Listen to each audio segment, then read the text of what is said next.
Bakıda 2 gün əvvəl baş verən qəribə qəzada xəsarət alan Ford sürücüsündən xəbər var. Sürücü vəziyyətinin yaxşı olduğunu qeyd edib. Adı Emin olan sürücü ona dəyən ziyanın sığorta şirkəti tərəfindən qarşılanacağını bildirib. Qeyd eləyək ki, bir neçə gün əvvəl Bakıda Bolt taksi şirkətinə məxsus B7 avtomobilinin sürücüsü idarəetməni itirərək arakəsməni yararaq Heydər Əliyev prospekti ilə hərəkətdə olan Forda dəyib. Uçaraq yolun o biri tərəfinə düşüb. Hadisə nəticəsində ciddi xəsarət alan olmayıb. Ağsu rayonunda 27 yaşlı qadın dərmandan zəhərlənib. Hadisə rayonun Ərəbuşağı kəndində qeydə alınıb. Kənd sakini 1998-ci il təvəllüdlü Rəqsanə Mustafalı dərmandan zəhərlənmə diaqnozu ilə Ağsu rayon mərkəzi xəstəxanasına yerləşdirilib. Onun vəziyyətinin ağır olduğu bildirilir. Faktla bağlı araşdırma aparılır.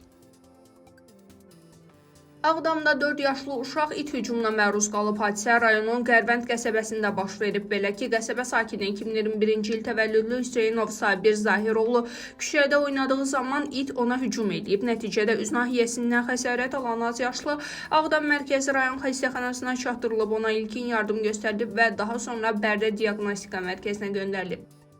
Kəlbəcər sakini Ağdamda dəm qazından boğularaq ölüb. Hadisə 1-ci 4 yol qəsəbəsində baş verib. Qəsəbədə yaşayan Kəlbəcərin Zülfüqarlı kənd sakini 1990-cı il təvəllüdlü Bayramov Niyaməddin Nizamioğlu dəm qazından zəhərlənərək yaşadığı evdə ölüb. Faktla bağlı cinayət işi açılıb, araşdırma aparılır.